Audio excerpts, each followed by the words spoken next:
धीमहि धियो यो नः प्रचोदयात्। ॐ गुरुर्ब्रह्मा गुरुर्विष्णु गुरुरेव महेश्वर गुरुरेव परब्रह्म तस्मै श्री गुरुवे नमः। ॐ अखण्डमण्डलाकारं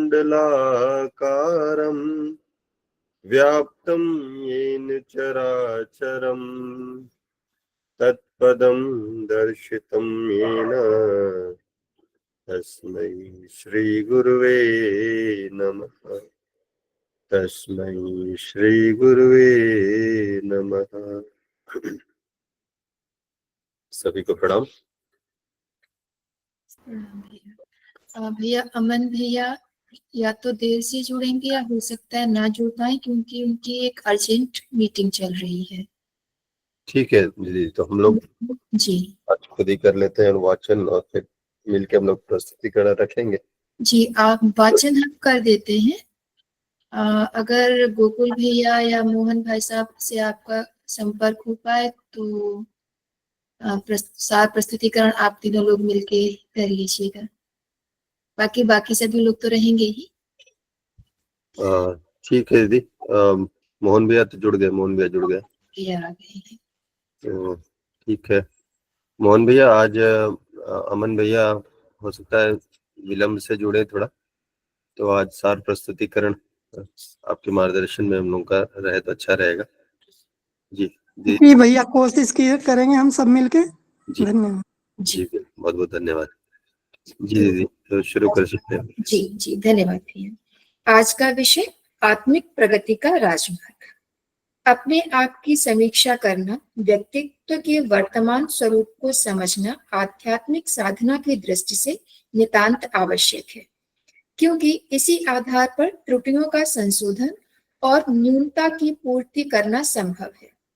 इस आत्मनिरीक्षण का एक और भी पहलू है कि जो विशिष्टताएं आत्मिक प्रगति के लिए आवश्यक है, उनका यदि विकास नहीं हुआ है तो उसकी आवश्यकता अनुभव करते हुए आत्मोत्कर्ष का प्रयास संभव हो सकेगा। वस्तुतः मनुष्य के पास ऐसा बहुत तुच्छ कुछ है जो सदा अप्रकट और अविकसित ही बना रहता है। मस्तिष्कीय क्षेत्र की अतीन्द्रिय क्षमताएं और अंतःकरण की रिद्धि सिद्धियां ऐसी हैं जो हर किसी के पास न्यूनाधिकता में पाई जाती हैं। यदि आत्मनिरीक्षण की कला हस्तगत हो सके तो मनुष्य इन दिव्य केंद्रों का स्थान एवं स्वरूप समझ सकता है और उन्हें विकसित करने के लिए वह सब कर सकता है जो सुदृढ़ संकल्प शक्ति के सहारे निश्चित रूप से हो सकता है। योग और तप इसी प्रयोजन के लिए किया जाता है। यदि लक्ष्य ईश्वर प्राप्ति भर हो तो भी यह कार्य अमुक कर्म कांडों के बलबूते नहीं हो सकता। उसके लिए भी आंतरिक परिष्कार और उपयुक्त चिंतन चरित्र अपनाने की आवश्यकता है। तद विश्व जो परिवर्तन या विकास करना है, उसका स्वरूप सामने आने की बात तभी बनती है जब आत्मनिरीक्षण का सिलसिला परिपूर्ण उत्साह के साथ चलाया जाए। यह भ्रम जितनी जल्दी दूर हो सके उतना ही अच्छा है कि ईश्वर प्राप्ति या देवाराधन के लिए अमुक कर्मकांड ही सब कुछ है। लोग इसी भ्रम में ग्रसित रहकर अपनी अपनी मान्यताओं के अनुरूप पूजा विधानों में संलग्न रहते हैं और सोचते हैं कि ईश्वर के भी मनुष्य की भांति चर्म चक्षु ही है। वह मात्र क्रिया कृत्यों को ही देख पाता है, किसी का अंतरंग देखने या परखने की उसमें क्षमता नहीं है, या है तो इसे महत्व नहीं देता और हेय व्यक्तियों को भी उनकी क्रियाओं से प्रभावित होकर छाती से लगा लेता है। पापों के क्षमा होने या उनके नाम प्रताप से नष्ट हो जाने की बात सही नहीं है।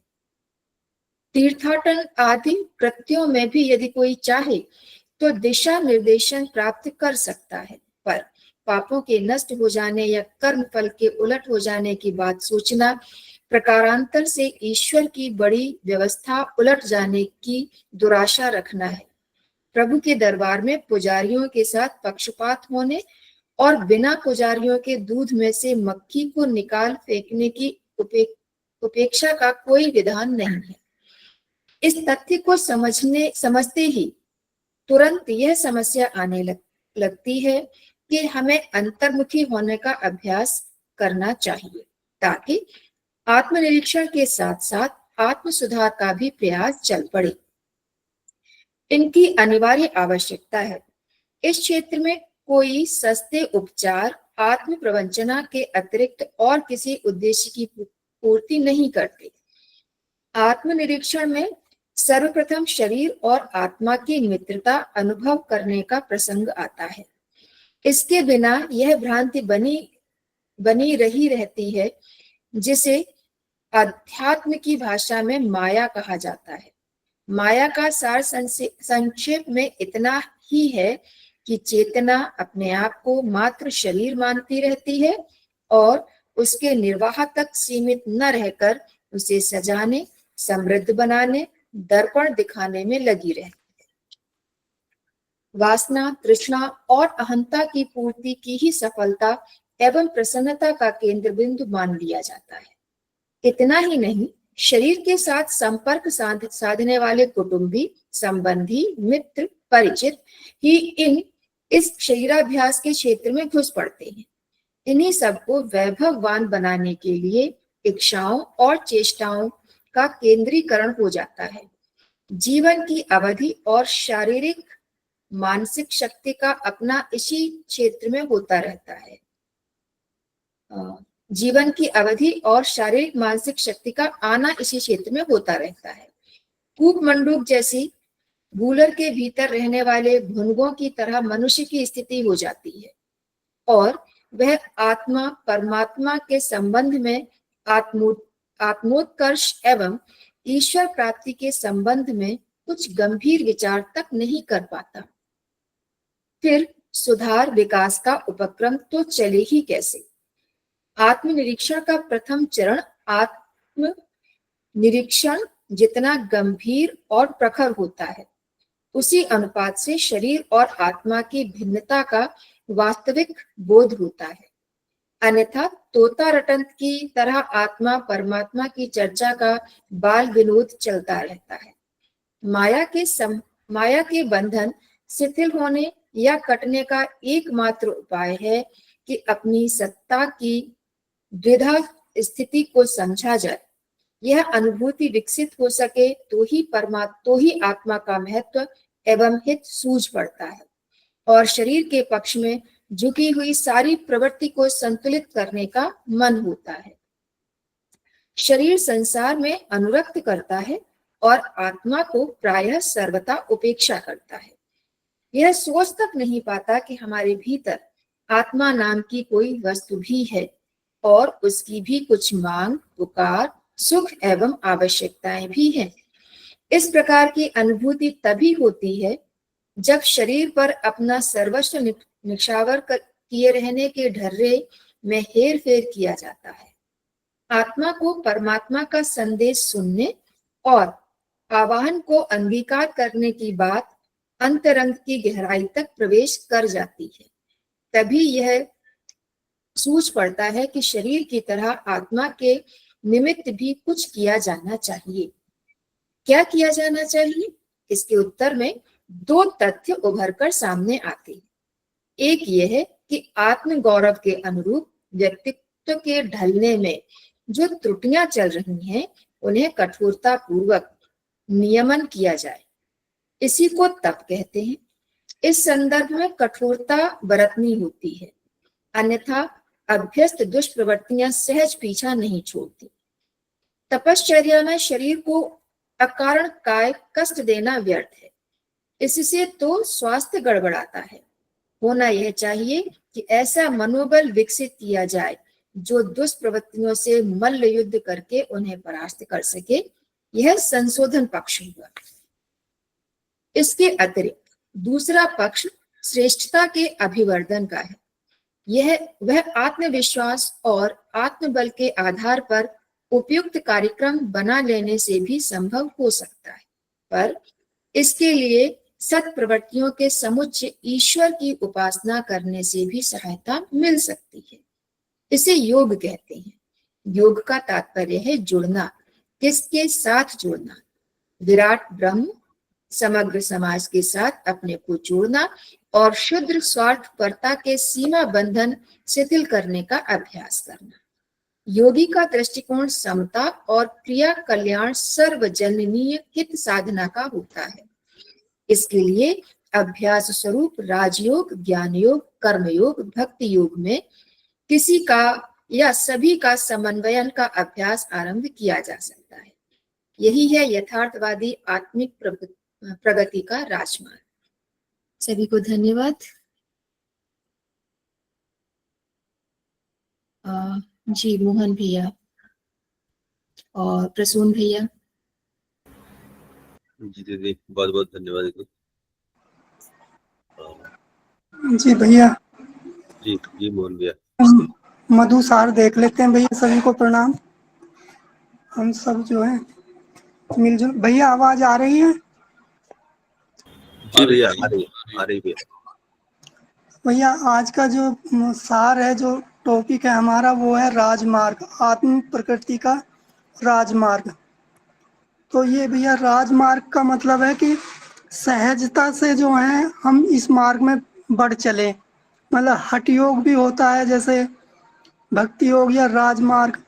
तो भक्ति योग, वो हठ योग इसलिए अपनाया जाता है कि अगर अधिक मन जो है, हमारी जो आदतें हैं या जो है बहुत मतलब जन्म जन्मांतरों का संस्कार ही बिल्कुल अलग हो जाता है, और आदमी बिल्कुल जब अटल हो जाता है, हट कर जाता है कि नहीं अब तो मुझे पाना ही पाना है, तो उसको हट कर जाता है, तो उसको हठ योग में आ जाता है वो, कि नहीं अब तो किसी भी तरीके से मैं चाहे किसी भी रगड़ूं, चाहे कितने भी मुझे क्रियात्मक काम करने पड़े, योगा करना पड़े, प्राणायाम करना पड़े या कुछ भी, तो वो भी फिर धीरे धीरे परिवर्तन आके राजमार्ग में आ जाता है। मतलब उसको राजमार्ग में लाने के लिए ही ये सारे काम करने होते हैं।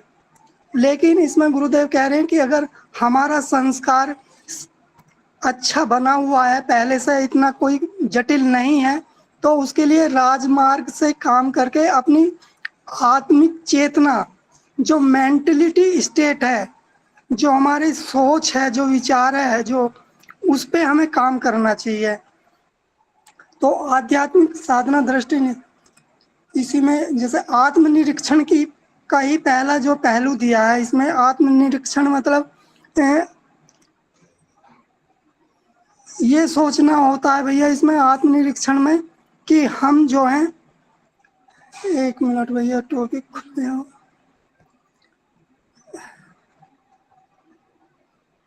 आत्मनिरीक्षण का मतलब है अपने बारे में सोचना, अपनी जो है बार बार कहाँ हम गलतियां कर रहे हैं, कि कहीं जो है कि बताए हुए मार्क्स के अनुसार, जैसे पहली लाइन इस सत्संग संकल्प की है कि ईश्वर सर्वोपरि है। तो अब हमें जो है जब ईश्वर सर्वोपरि है तो उसको देखते हुए अपना आत्मनिरीक्षण करना चाहिए कि भाई जब सब जगह है तो मुझे जो है अब ये लोग गलत क्यों दिखाई दे रहे हैं, किसी ने मुझे गलत बोल दिया तो मुझे जो है इतना क्यों कष्ट हो रहा है, मतलब मुझे क्यों जो है ऐसे घृणा या द्वेष हो रहा है। तो उसमें अपने जो विचार आते हैं या जो अंदर से जो उत्पन्नता हमारे अंदर जो चल रही है, उसको जो है ध्यान से देखना पड़ता है कि मेरे अंदर अभी जो है कहाँ कहाँ कमियां हैं, कि देखो मेरे अंदर ये कि घृणा ही बन पा रही है। जब सब जगह ईश्वर है तो फिर इनके द्वारा मुझे घृणा क्यों आ रही है, क्यों गलत दिखाई दे रहा। तो इसका मतलब हमें कि आत्मनिरीक्षण हमें अपने आप पे ही अभी काम करना है, आत्मनिरीक्षण। तो उसमें आगे फिर जो है गुरुदेव इसमें कि अगर हमारा लक्ष्य है, यदि लक्ष्य ईश्वर प्राप्ति का है, तो हमारे जो कर्म कांड है ये अमुक कर्म कांड के बलबूते नहीं हो सकता। मतलब कर्म कांड तो एक ये जो है बच्चे के मतलब एक क्रिया रूप है, और क्रिया से जो है कभी ईश्वर की प्राप्ति जो है मना कर दी गई है। ये करते तो हैं, लेकिन ये हमारा शुरुआती चीजें हैं बस। ये ज्यादा लंबी नहीं होती, ये तो कक्षा 1 से 5 तक की मान लो कि भैया जो है क्रियात्मक सुबह उठ के ये है कि ये करना है, ये करना है, उठ के ये, तो वो जो है हमारा, हम क्रियात्मक इसलिए बनाते हैं कि वो हमारे पिछला जो है स्वभाव में नहीं था। अब हमें खाना बनाना होता है तो उसके लिए हमें कोई अलग से कोई सोचना नहीं पड़ता, उठे अपना खाना बनाया, साफ करा घर, तो उसके लिए अलग से हमें ऐसा नहीं लगता कि हम अलग से कोई कर्म कांड कर रहे हो। लेकिन जब पूजा होती के लिए, भगवान के रास्ते पे चलने के लिए, तो हमें एक नियम बनाना पड़ता है कि जो है भाई, क्योंकि वो हमारी हैबिट में नहीं है, संस्कार में नहीं होता, तो लेकिन वो एक आदत में आ जाता तो वो कोई अलग नहीं होता। मतलब वो कर्म कांड इसलिए बनाया जाता है कि उसको एक हैबिट में लाना कि ये एक मेरा डेली रूटीन है, लेकिन उससे भगवान की प्राप्ति नहीं होगी। वो एक यहाँ पे लिख भी दिया है कर्म कांडों से या उससे, ये वेदांत में भी कहा गया है। लेकिन वो एक सहज रास्ता राजमार्ग तक पहुंचाने के लिए ये अपनाना पड़ता है हमें शुरुआती चीजें। तो इसमें यही है कि जो है हम कर्मकांड पे ही बिल्कुल आधारित ना रहें। मान लीजिए हमने सुबह 4 माला या 10 माला कर ली, वो तो हमारा आधा घंटा हो गया, लेकिन मेरे 24 घंटे कैसे गए, वो तो फेल हो जाएगा। मेरा 4 घंटे, 4 मतलब 20 मिनट, मेरा कर्मकांड 20 मिनट, वो 24 घंटे में कैसे कवर होगा। तो हमें उस बात का ध्यान रखना होता है। साधना जो है पूरे 24 घंटे, मतलब 12 घंटे पूरे दिन, जब तक हम सुबह से उठते हैं सोने तक का जो है वो साधना का क्षेत्र, मतलब हमारी आत्म चेतना, हमारा जो विचार है वो बना रहना चाहिए।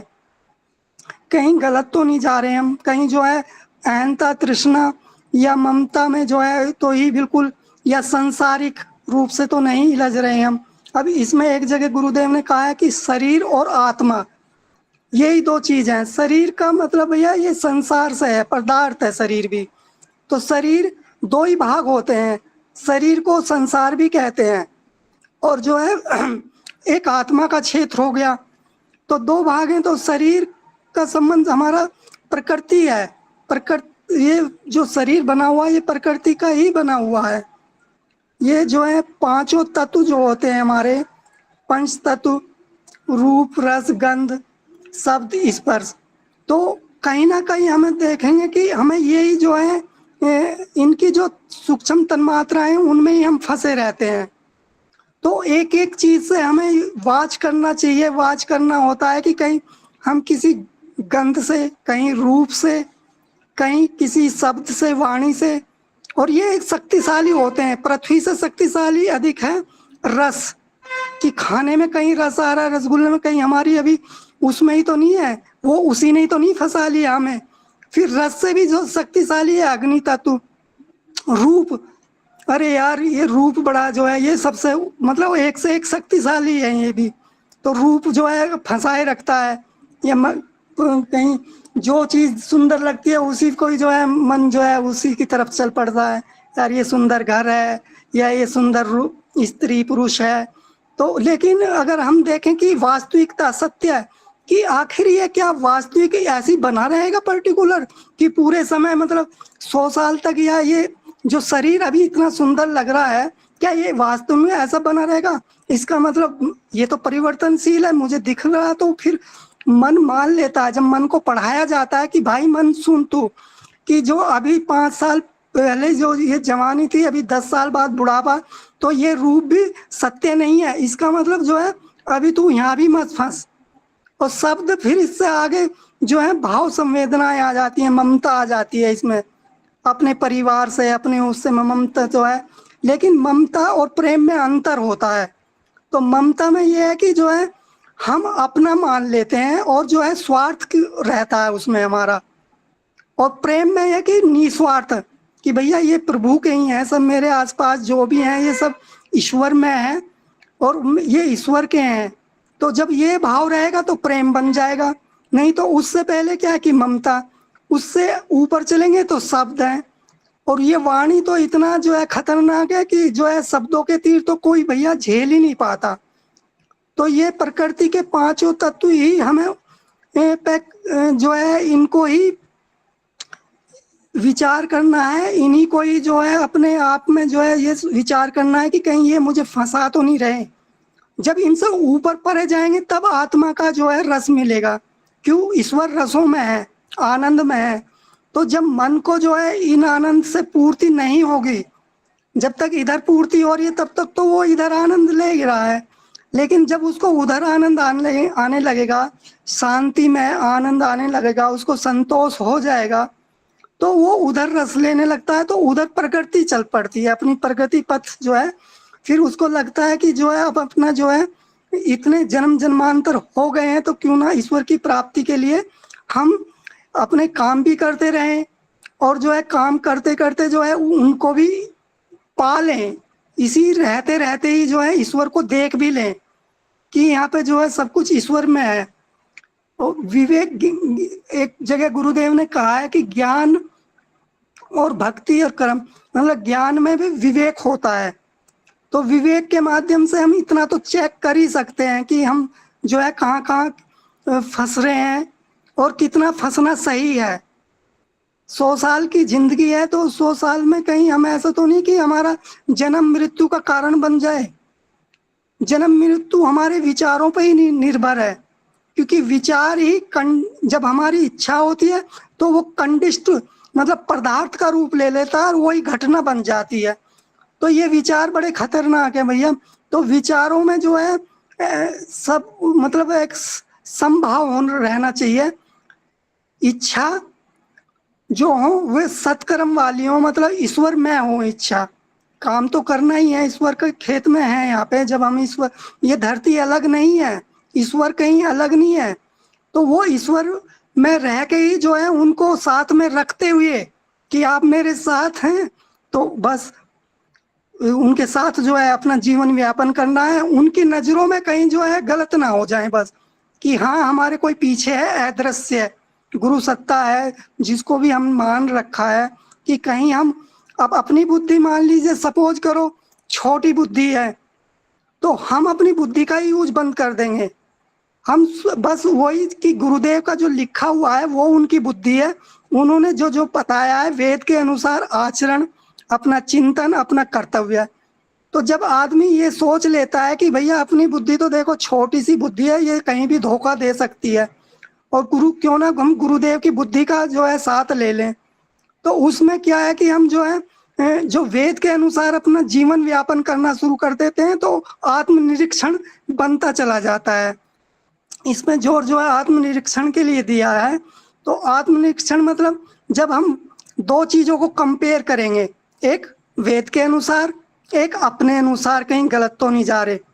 तो वेद के अनुसार कर रहे हैं तो आत्मनिरीक्षण चल रहा है कि मेरा खाना क्या वेद के अनुसार, गुरु के अनुसार है, कहीं ज्यादा तो नहीं खा लिया, ज्यादा खा लिया तो एक दिन उपवास कर लिया जाए, कहीं ज्यादा मैंने वाणी का गलत तो प्रयोग नहीं किया। क्योंकि ये चीजें जो है ईश्वर जब भी किसी चीज को छीन लेता है जब उसका दुरुपयोग होता है। कोई वाणी का दुरुपयोग कर रहा है तो उसको ये मालूम नहीं कि उसकी वाणी ही वो खुद, उसका जो है गणेश जी और सरस्वती खुद ही बंद हो जाएगा, उसका चक्र वो बंद ही हो जाएगा।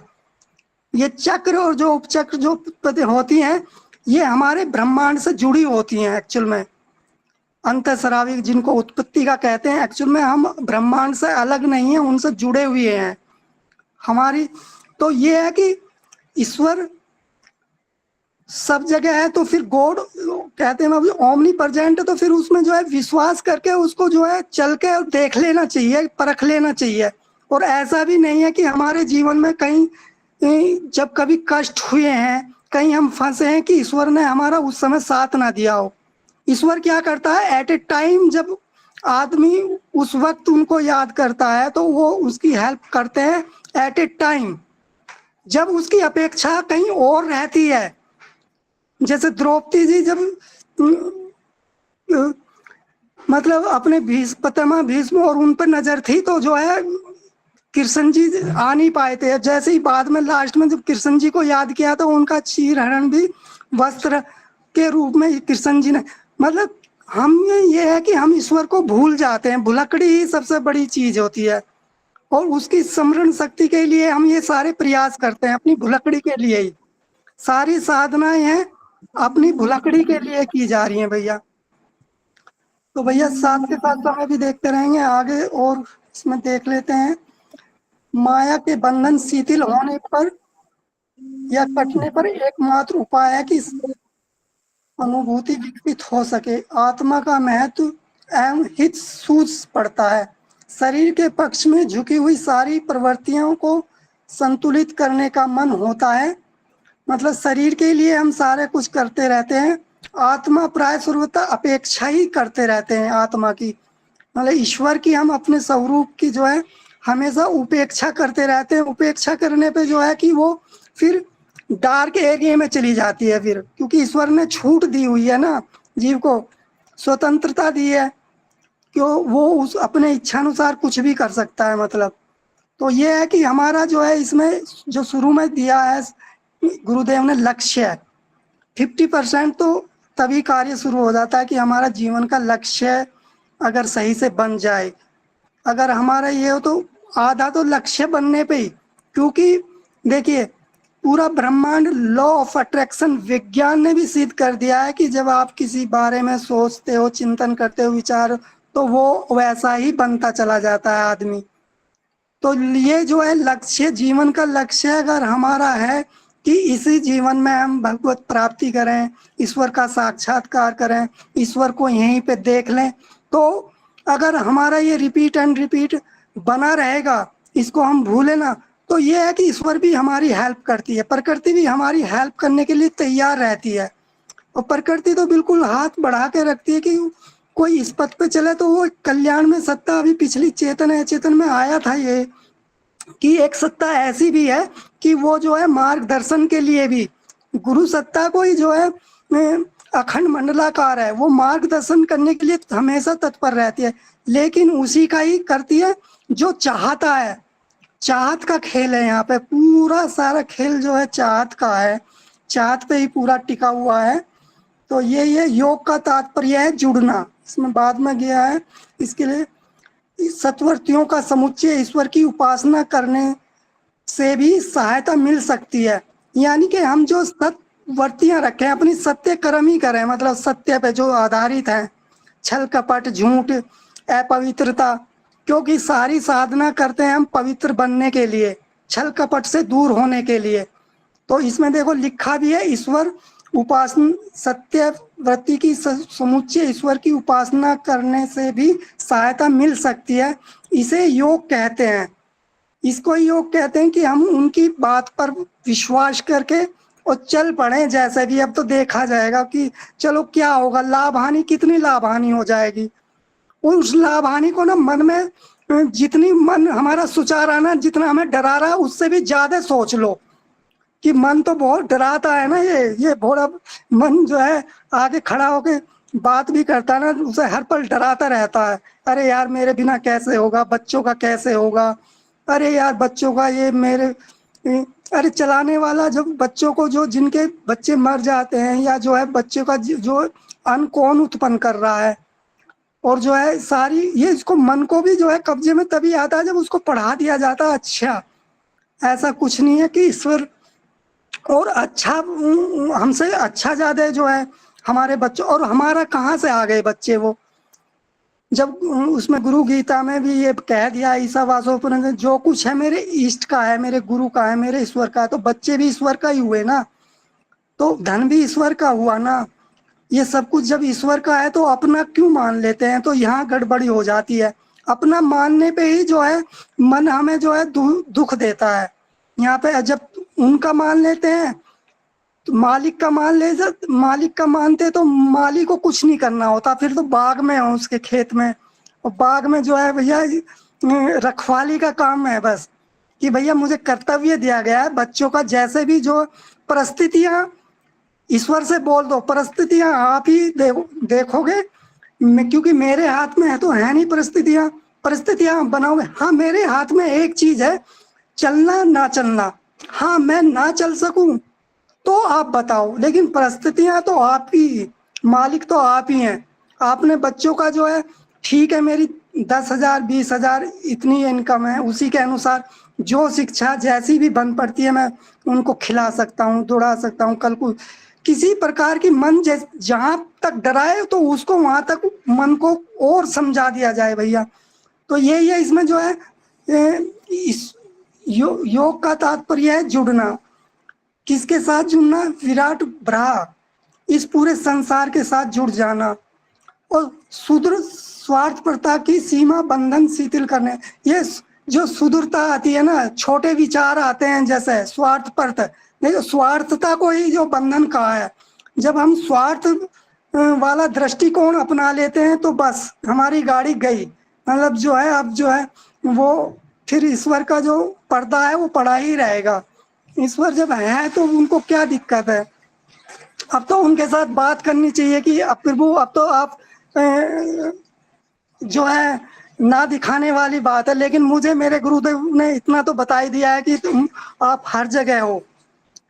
तो अपने गुरु की बात को बस पत्थर की लकीर मानकर जो है मान लेनी चाहिए, उसमें जो है तर्क वितर्क तो जो है फिर नहीं करना चाहिए, क्योंकि पढ़ी लिखी बुद्धि ज्यादा तर्क वितर्क में भी फंसी रहती है। क्यों? और यो है सहज सरल रास्ता, इसमें जितना सहज होते चले जाएंगे, जितना पवित्र होते चले जाएंगे, उतना ही ईश्वर की नजदीकता, हमें स्पष्टता, अनुभवता ये आने लगती है। अनुभव बनने लगते हैं तो निष्ठा श्रद्धा बढ़ने लगती है, और श्रद्धा विश्वास से ही जो है ज्ञान भी आने लगता है फिर।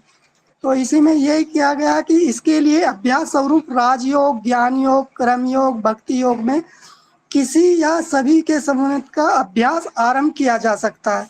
तो यही है कि इन्हीं के लिए हम अभ्यास करते हैं कि हमारा जो है राजमार्ग बन जाए। हमें कोई अलग से जो है क्रियाएं जो करनी पड़ रही हैं वो उनको हैबिट में आ जाएंगी, तो वो क्रिया भी हमें ऐसा नहीं लगेंगी कि हमने जो है 5 माला करके या करके वो जो है उसका सूक्ष्म अहंकार बना लें। क्योंकि कोई भी जो है साधना, कोई भी जो है लंबी अगर ऐसा करके मान के करते हैं तो उसका सूक्ष्म अहंकार भी बनता रहता है। तो उसको बिल्कुल जो है सब कुछ अर्पण करते चलते हैं, तो यह है कि भैया उसमें चलता रहता है। अब भैया सभी लोग और भी देख लेंगे, किसी भैया का वो क्वेश्चन आंसर भी हो गया भैया। जी भैया, जी जी जी जी। ठीक है, प्रश्न हो दीदी। हाँ जी भैया, भैया आदित्य भैया का हैंड रेस था। आदित्य भैया है कि नहीं?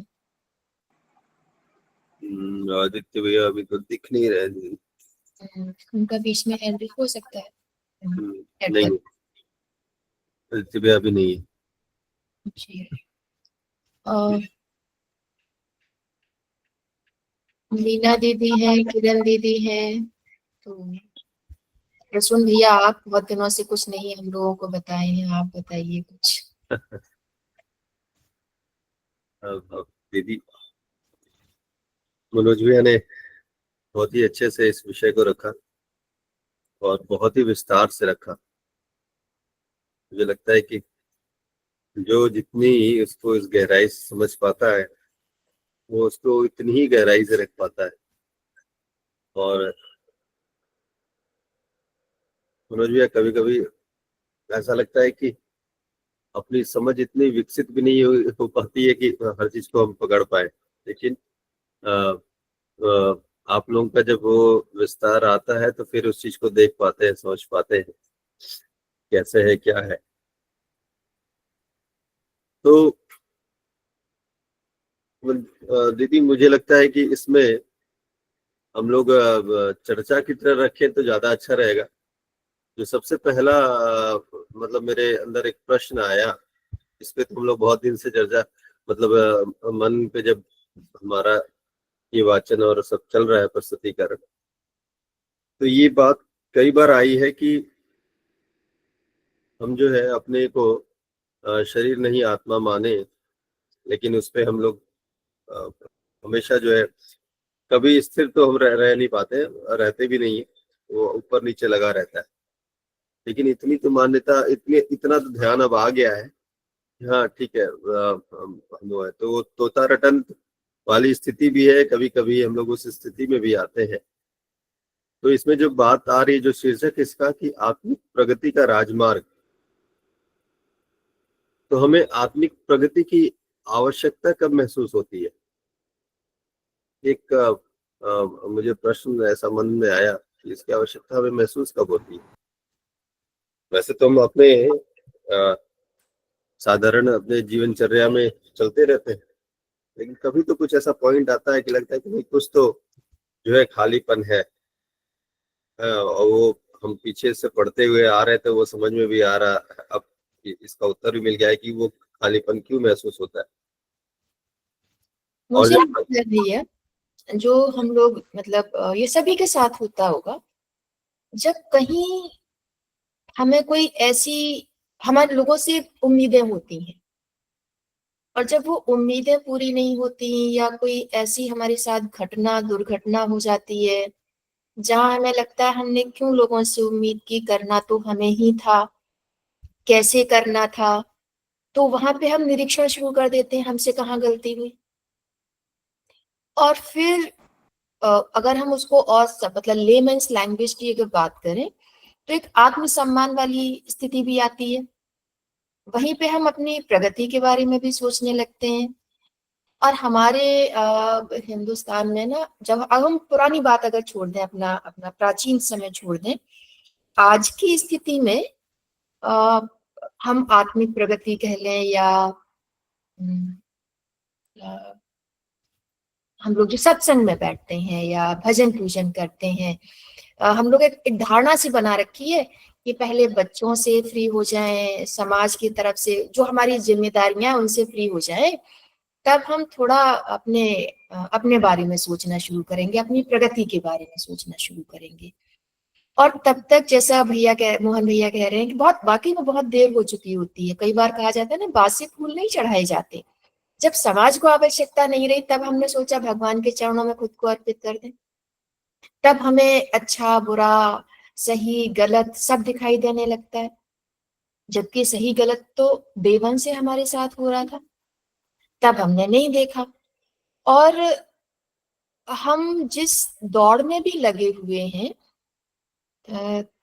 शारीरिक आवश्यकताएं कह लीजिए या जो हम लोग बाह्य शरीर कहते हैं, उस पे पूरा फोकस है। हम कैसे दिख रहे हैं, हमें क्या पहनना है, सोसाइटी में जो हमारी एक इमेज हम लोगों ने अपने माइंडसेट में कर लिया कि सोसाइटी में लोग हमें हमारे मैटेरियलिस्टिक अचीवमेंट से ही जानेंगे।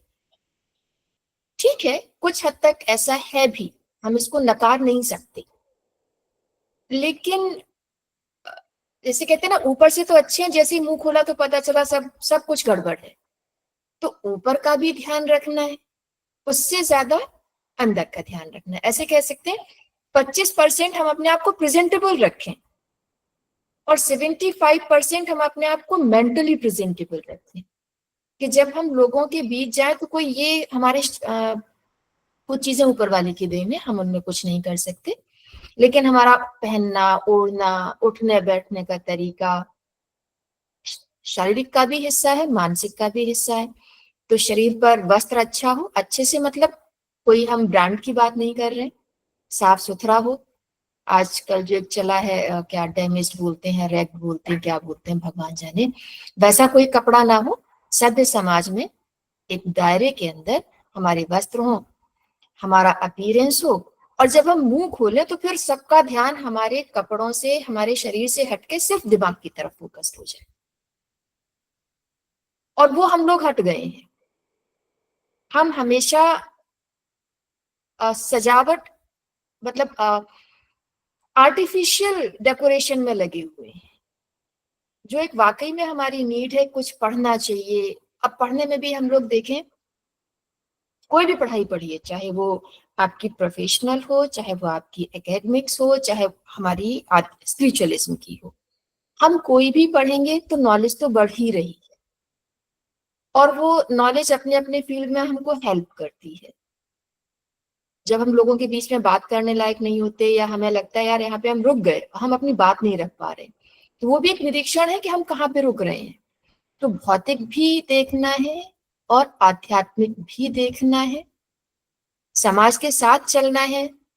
तो अब जैसे अपने चिन्ह भैया की हम बात करें, अपने वस्त्रों में भारतीय हैं, विचारों में भारतीय हैं, लेकिन जब वो विश्व पटल पे जाते हैं तो वो विदेशी भाषा का इस्तेमाल करते हुए अपनी बात मनवा देते।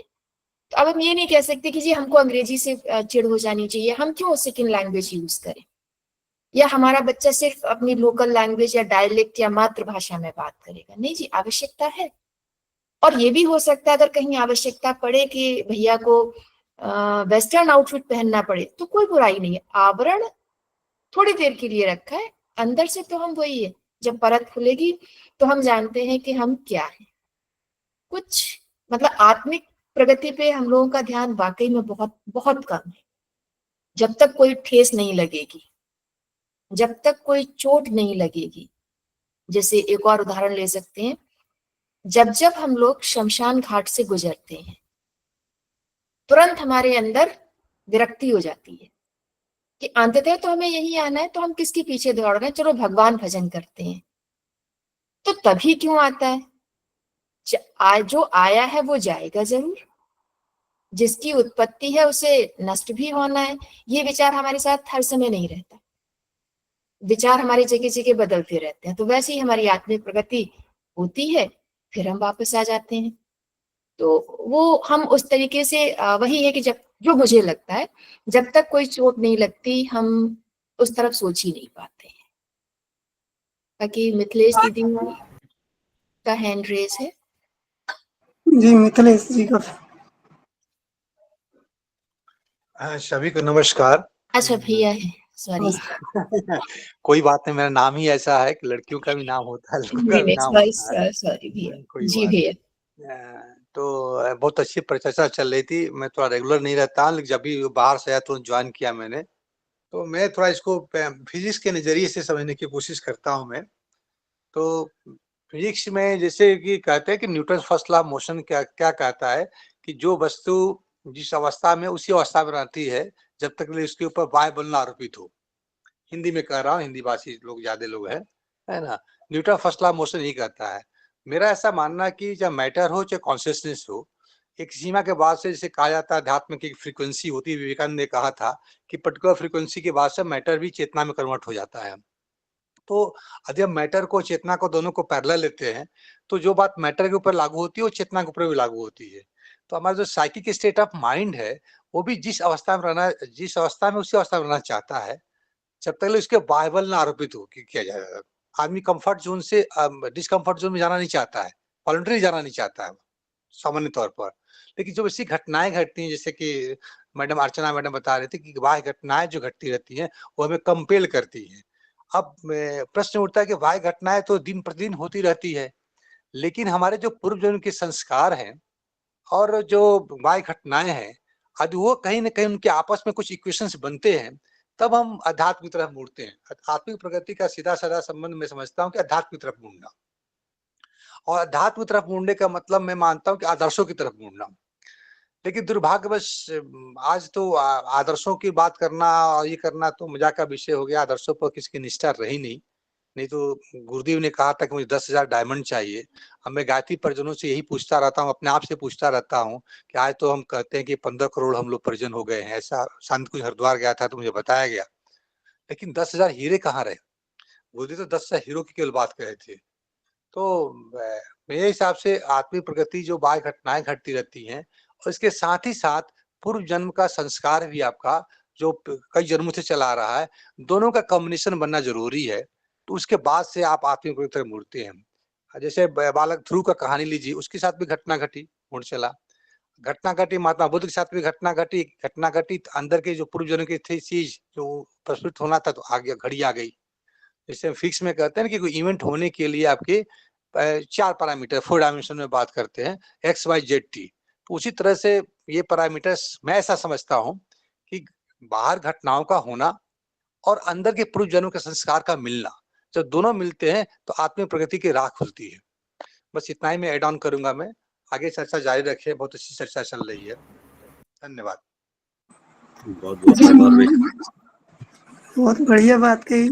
लेकिन बहुत ही मिथिलेश बढ़िया, बहुत अच्छी बात। जी मिथिलेश भाई साहब से मैं एक बात कहना चाहता हूँ कि जो गुरुदेव ने ये 10,000 हीरे वाली बात कही है, तो देखिए पहले तो गुरुदेव को समझिए कि गुरु तत्व को समझिए। गुरु तत्व विश्वव्यापी होता है और जो है गायत्री, देखिए गायत्री परिवार तो गुरुदेव को देखिए धरती पे कोई, जैसे परिवार में आप हम होते हैं एक छोटे स्तर पर, तो उसको एक नाम दे दिया जाता है घर परिवार को कि ये अमुक नाम है, ये अमुक नाम है, ये अमुक अमुक है। तो ना, तो गायत्री का मतलब उसके कारण में जाइए, परिवार का भी कारण, उसके सूक्ष्म उसके कारण में जाइए। गायत्री का मतलब है वासुदेव कुटुंबकम, और परिवार का मतलब है पूरा कुटुंब। गुरुदेव का कोई गायत्री परिवार यही परिवार नहीं है। आप कहते हैं कि मैं जी गायत्री परिवार, गायत्री तो वो ईसा वो पूरी विश्वव्यापी है। परिवार का मतलब पूरा कुटुंब है। उनमें जरूर 10,000 ऐसे होंगे गुरुदेव की नजर में जो न जाने किसी संप्रदाय में हो, किसी भी कहीं पे हो, काम कर रहे हो, तो उसका इस परिवार से कोई, गायत्री तो एक नाम रख दिया है। गायत्री को तो आप इतना छोटा मत मानिए कि बस 14 करोड़ लोग में ही जो है गायत्री समाई हुई है।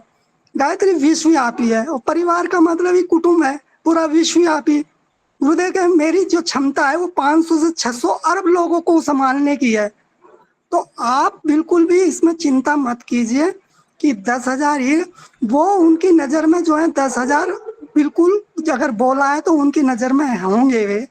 और ये गायत्री परिवार का मतलब है पूरा विश्वव्यापी कुटुंब परिवार। वो संप्रदाय या छोटे छोटे परिवार, इस घर के जब एक घर परिवार होता है, उसमें जो है 5 मकान होते हैं, 5 भाइयों होते हैं, तो लेकिन उनके नाम रख दिए जाते हैं। इस तरह से ये संप्रदाय है, ये है। तो वो ये स्थूल रूप है, ये मोटा मोटा है भैया, इसलिए बस इतना ही कहना चाहता हूँ। आगे किसी का प्रश्न हो तो। जी मोहन भैया, तो हाँ आदित्य भैया जी। सभी को मेरा प्रणाम भैया। मैं 15 मिनट के लिए नहीं था मीटिंग में, कहीं वो चर्चा हो गई हो, ये भी हो सकता है।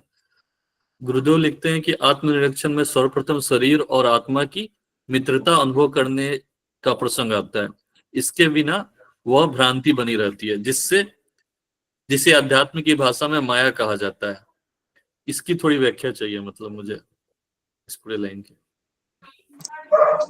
भैया देखिए, दो ही जो चीज है भैया, एक आत्मा एक संसार। ये शरीर को यहाँ संसार लिया गया है। शरीर जो है हमारा, वो हमारे अंदर शरीर के अंदर ही संसार समाया हुआ है, कहीं बाहर नहीं होती। युद्ध जो चलता है वो अपने अंदर ही चलता है। बाहर ये तो भाई है, तो हम देखते रहते हैं, लेकिन उनसे हमारा कोई लेना देना नहीं होता वास्तव में। जो महाभारत असली चलती है हमारी, वो हमारे अंदर ही चलती है। तो ये जो शरीर है और आत्मा, दो ही चीज है बस, तीसरी तो कोई चीज है ही नहीं है। तो शरीर को ही जो है संसार कह दिया गया है, और पूरा महाभारत हमारे अंदर ही उठापटक होती है। तो इसमें कोई डाउट नहीं होना चाहिए आपको। अब जो है शरीर और आत्मा, यही दो चीज होती है, एक ईश्वर में स्वरूप और एक पदार्थ जो संसार का स्वरूप है बाहरी। अगर हमारे संसार रूप से अगर हम संतोष हैं, उधर से शांति है, तो साधक के अंदर हमेशा एक ये उत्कंठता बनी रहती है कि जो है वो अंदर से असंतुष्ट इसलिए रहता है कि उसको ईश्वर का स्वरूप, मतलब उसमें जाने की जो है बनी रहती है। और वही जो है ललक हमें जो है इस तरफ रास्ते पे खींचती है, ईश्वर के तरफ, अपने स्वरूप में, अपनी चेतना में स्थित होना, अपने शांति में। क्योंकि मरना तो है नहीं। जब हम जो है जीव अविनाशी है, सिर्फ वस्त्र बदल के फिर जाना है कहीं, तो क्यों ना जो है हमारे पूरे जो है अपने अगले जीवन को जो है ऐसा बना लें कि जो है ईश्वर के सामने कम से कम खड़े हों तो ये है कि ये कह दे कि हाँ मेरी गलती नहीं है, कुछ भी मैंने ऐसा कुछ भी न है जो है ऐसा जो वेद के अनुसार ना हो, उसमें ना जिए हो या ना किया हो। तो ये है कि सारा खेल अपने आप के ऊपर ही है, क्योंकि आत्मा का कोई ना मित्र है ना शत्रु है। जो भी हमारे कर्मानुसार आते हैं, जो भी दुश्मनी आती है, जो भी शत्रु बन के हमारे सामने आ रहा है, हमें नहीं पता ना कि शत्रु बन के जो हमें गाली दे रहा पड़ोसी, वो हमारे पाप को नष्ट कर रहा है, क्योंकि वो पिछला हमारा कोई कर्म है, गुरु के मार्ग पे आके आसानी से जो है निकल जाता है। गुरुदेव का जो है कि पद पे आने पे गुरुदेव की इतनी हेल्प मिलती है कि बड़ी बड़ी घटनाएं छोटे एक्सीडेंट में, छोटी छोटी बातों में निकल जाती हैं, लेकिन हम उन बातों को पकड़ नहीं पाते। हम सोचते हैं यार ये हमें गाली दे रहा था, यार अभी गाली देने के से हम जो दंड बड़ा मिलना था वो गाली देने से मिल गया हमें, उसको नहीं पकड़ पाते हम। क्योंकि जब आत्मा का ना कोई मित्र है ना शत्रु है गुरुदेव, तो गुरुदेव की बात याद हमें रखनी चाहिए। महत्वपूर्ण बात यह है कि गुरुदेव की जो मोटी मोटी जो सूत्र हैं, जो हेडलाइन है, वो हमें कितनी याद है हर वक्त। भुलक्कड़ी से बचाएंगी तो ये लाइनें बचाएंगे। जैसे अभी अर्चना दीदी ने कहा कि जो हमें आशा अपेक्षा रहती है, तो भैया देख हमारा अपना अनुभव है, जो हमें थोड़ी सी भी एक कुछ पॉइंट अगर प्रगति मिली है ना भैया, तो गुरुदेव की एक लाइन हमें जो है हमारे हृदय में अटक गई थी कि बेटा यहाँ पे कहीं आशा और अपेक्षा मत कर लेना। उनकी ये लाइन जो है हमारी हम सोचते हैं, मैं अपनी प्रगति का कारण जो समझता हूँ उपासना और ये जो है इतना नहीं मानता, जो क्रियात्मक है। जो जरा सी अगर 1% से भी 0% भी अगर हुई है, जरा सी हिम्मत हुई है, तो वो गुरुदेव की बातें जो है जो हम तो लिख लेते थे भैया। कोई भी ऐसी चीज मिलती थी तो फड़ाक देने से लिख लेते थे, उसको बार बार रिपीट करते थे, लिखते थे, कहीं भूल ना जाऊं इस बात को, ये महत्वपूर्ण है। तो हमें ये अनुभव हुआ यार इस लाइन ने मुझे कहाँ से कहाँ ला दिया। गुरुदेव ने कहा था अगर तुझे खुश रहना है, सुखी रहना है, तो कहीं किसी से आशा और अपेक्षा मत करना। और जो परिस्थिति, नंबर 1 लाइन ये, नंबर 2 लाइन ये थी, जो परिस्थिति मिल गई है उन परिस्थितियों के अनुसार ही जीवन यापन करना। तो देखिए न जाने मुझे कितने अनुष्ठान करने पड़ते तब जाके मेरी स्थिति आती है ऐसी, और गुरुदेव की एक लाइन ने मुझे जो है इतना आगे खींच के ला दिया। तो महत्वपूर्ण बात है भुलक्कड़ी कि ऐसी ऐसी चीजें जो हैं ये हमारे अंदर रहती हैं, तो हमारे अंदर ही फिर महाभारत चलता है फिर कि यार ये गुरुदेव की ये बात थी और ये क्यों आ रही है फिर। जी भैया, और कोई धन्यवाद भैया। मिथिलेश भैया का हैंड रेज है। मिथिलेश जरा जो प्रश्न करता थे, मतलब जरा उस पंक्तियों को दोहराएंगे, थोड़ा इसको मैं साइंटिफिक इंटरप्रिटेशन अपने छोटी बुद्धि से करने की कोशिश करूंगा। मैं दोबारा मैं सुनना चाहता हूँ। एक सेंटेंस जो था आत्मनिरीक्षण, ऐसा सब सुनाई पड़ा मुझे। उसके आगे आत्मनिरीक्षण में सर्वप्रथम शरीर और आत्मा की मित्रता अनुभव करने का प्रसंग आता है। इसके बिना वह भ्रांति बनी रहती है, जिसे अध्यात्म की भाषा में माया कहा जाता है। मैं इसको जस्ट इसी को पैरेलल में आपको साइंटिफिक एक्सप्लेनेशन देने की कोशिश करता हूँ। मोस्टली लोग साइंस बैकग्राउंड के होंगे तो शायद इसको अप्रिशिएट कर पाएंगे। देखिए, एक स्टेटमेंट मैं देता हूँ अपने टॉक में जनरली कि evolution is subjective but introspection is objective. तो अब आप देखिए क्या हो कि जब आत्मनिरीक्षण कर रहे हैं तो आप इंट्रोस्पेक्ट कर रहे हैं। अब प्रश्न उठता है कि how evolution is subjective and introspection is objective. तो इवोल्यूशन सब्जेक्टिव इसलिए होता है कि इवोल्यूटर अलग है और सब्जेक्ट अलग है, दोनों अलग अलग होते हैं, डिफरेंस रहता है, और बीच में आपका इन्वायरमेंट आता रहता है। जैसे अभी आप ये भ्रम इसमें आया था कि भ्रम उत्पन्न होता है, माया जो बात आती है। अब क्या होता है जब आप इंट्रोस्पेक्ट करते हैं, अंदर की तरफ करते हैं, उस समय केवल आप ही रहते हैं। You are the subject and you are the observer.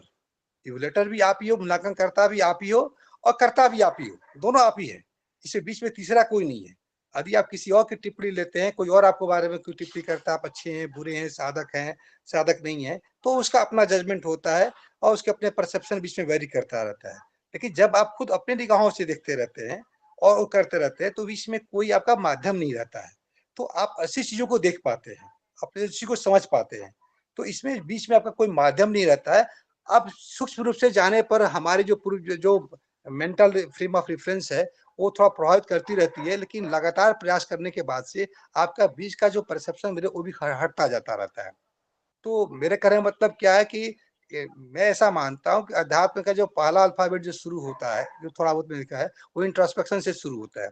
यदि हमारे अंदर इंट्रोस्पेक्शन नहीं आता है तो अध्यात्म की हम अल्फाबेट ए से शुरू नहीं कर सकते। तो मेरा ये इस प्रश्न का जो मेरी अपने ओपिनियन ये था कि जो आप इंट्रोस्पेक्शन करते हैं तो आप अपने को अच्छी तरह से समझते हैं और बाहर की दुनिया से कटते हैं।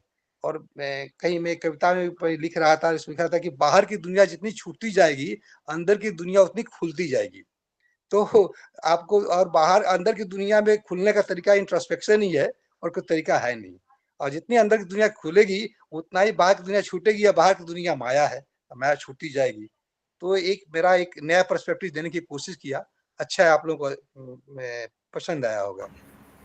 धन्यवाद भैया। जी मिथिलेश भैया, बहुत बहुत धन्यवाद। इसको मैं अगर साधारण भाषा में आदित्य भैया एक बार रखना चाहूँ तो कुछ भी निरीक्षण करने के लिए ना उससे ऊपर उठना पड़ता है या उससे अलग होकर देखना पड़ता है। और जब अपना ही निरीक्षण करना है तो अपने से अलग कैसे होंगे? तो फिर इस मान्यता पे हम आते हैं कि या फिर हमें ज्ञात हुआ गुरु जी के ग्रंथों से या लोगों से कि शरीर नहीं आत्मा है। और जब आत्मा है तो आत्मा के गुण को जानते हैं या उन सब चीजों को समझते हैं, तो धर्म और अध्यात्म का बोध होता है। तो जब वो प्लेटफॉर्म से हम चीजों को निरीक्षण करते हैं तब एक दिशा दे पाते हैं, तब हम अपना निरीक्षण सही से कर पाते हैं कि नहीं हम कर क्या रहे हैं। तब हमें उस स्थिति का जो बोध होता है, तब बोध वही कहते हैं, तब वो बोध होता है हमें। तो मैं इसको ऐसे ही समझा एक साधारण उस लैंग्वेज में कि अपने को आत्मा मानते हुए अपना निरीक्षण, अपने आप को ही देखना, अपनी गतिविधियों को देखना, और तभी हो पाएगा जब दोनों को हम मित्रवत एक माने कि दोनों मित्र हैं, तभी हम अपने आप को देख पाएंगे। और वो हम लोग अपने दिनचर्या में कर भी रहे भैया, आदित्य भैया, ये हम लोग कर भी रहे, होता भी है अपने साथ। और जब से हम लोग का स्वाध्याय शुरू हुआ तब से तो ये और भी ज्यादा होता है। हर मतलब अगर कुछ कर भी दिए तो दूसरे ही पल जो है वो खड़ा हो जाता है जो निरीक्षक है कि ये क्या हुआ है। तो यही है भैया जो मैं इसको समझ पाया हूँ अभी तक। जी भैया।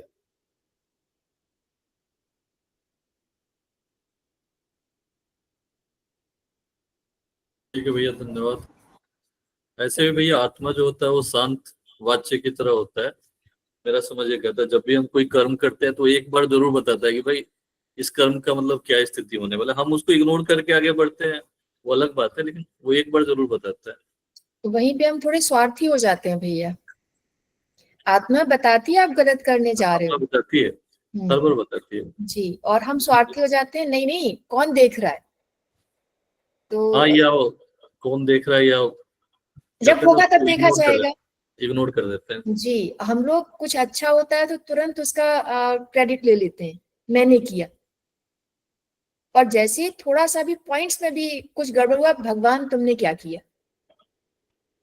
तो वो एक लाइन है ना, लाभ हानि जीवन मरण यश अपयश विधि हाथ, चलाने वाले वो कराने वाले वो, तो अच्छा भी उन्हीं का है, मेरा कोई क्रेडिट इसमें है ही नहीं। एक माध्यम हो सकते हैं कि कहा तो हमने कर दिया, अब उन्होंने ही कहा गलत, ठीक है गलत हो गया तो सजा भी ऊपर से आएगी, हम उसको तैयार है, क्योंकि आत्मा ने तो कहा था ये सही है और ये गलत है, सोच लो क्या करना है। जी मिथिलेश भैया कुछ आप। एक लाइन बोलना चाहूंगा दीदी जी कि भैया। गुरुदेव की कृपा से ऐसा हो गया है कि मन इस बात को मानने को तैयार हो चुका है कि जो भी कर्म हो रहा है किसी और के द्वारा भी वो मेरा ही कर्म है। जी वो दूसरी बात है कि संसार में रहने के कारण प्रतिक्रिया व्यक्त करना पड़ता है कितनी बार, लेकिन वो मुझे लगता है कि अंदर से मुझे समझ में आने लगा है कि हाँ ये मेरे ही कर्म है, मेरे साथ जो गलत हो रहा है मैंने ही कभी गलत किया है। जैसे तो हम लोग कहते हैं ना कि हम तो कर्म करने गए थे पर कांड में बदल गया, तो हमारे कर्म कांड में बदल रहे हैं क्योंकि हम पॉइंट्स में ही सही, नोइंगली या अननोइंगली कहीं तो भटक जा रही हैं। हाँ निश्चित तौर पर। हाँ, तो वही हमारे कर्म कांड में बदल रहे हैं और वो फिर हमें पनिश कर रहे हैं। ये भी कह सकते हैं कि एक बार का कांड हो सकता है अगले कांड से हमें बचा रहा हो, तो एक निश्चित आत्मनिरीक्षण जैसी स्थिति हो जाती है हम लोगों की। निश्चित तौर पर। तो भैया समय हो गया है, प्रसून भैया जी दीदी, समापन। ये अच्छी आज की चर्चा रही और बहुत ही अच्छा विषय। और ओम नारायण भैया बहुत दिनों बाद आज नजर आ रहे हैं, अभी लग रहा है शांति प्रणाम कुंज। प्रणाम सबको। अभी शांति कुंज में ही है, कल चलेंगे यहाँ से। अभी तो हम उम्मीद कर रहे थे कि वहां से कुछ तो ज्ञान हम लोगों को भी मिल जाए, पर आपने अभी मौन साधना में थे, अच्छा अभी खत्म। जी जी जी, बहुत बढ़िया। और हनुमान जी क्या है यहाँ पे। बहुत बढ़िया, बहुत बढ़िया। ठीक है, सभी को प्रणाम, सभी को प्रणाम।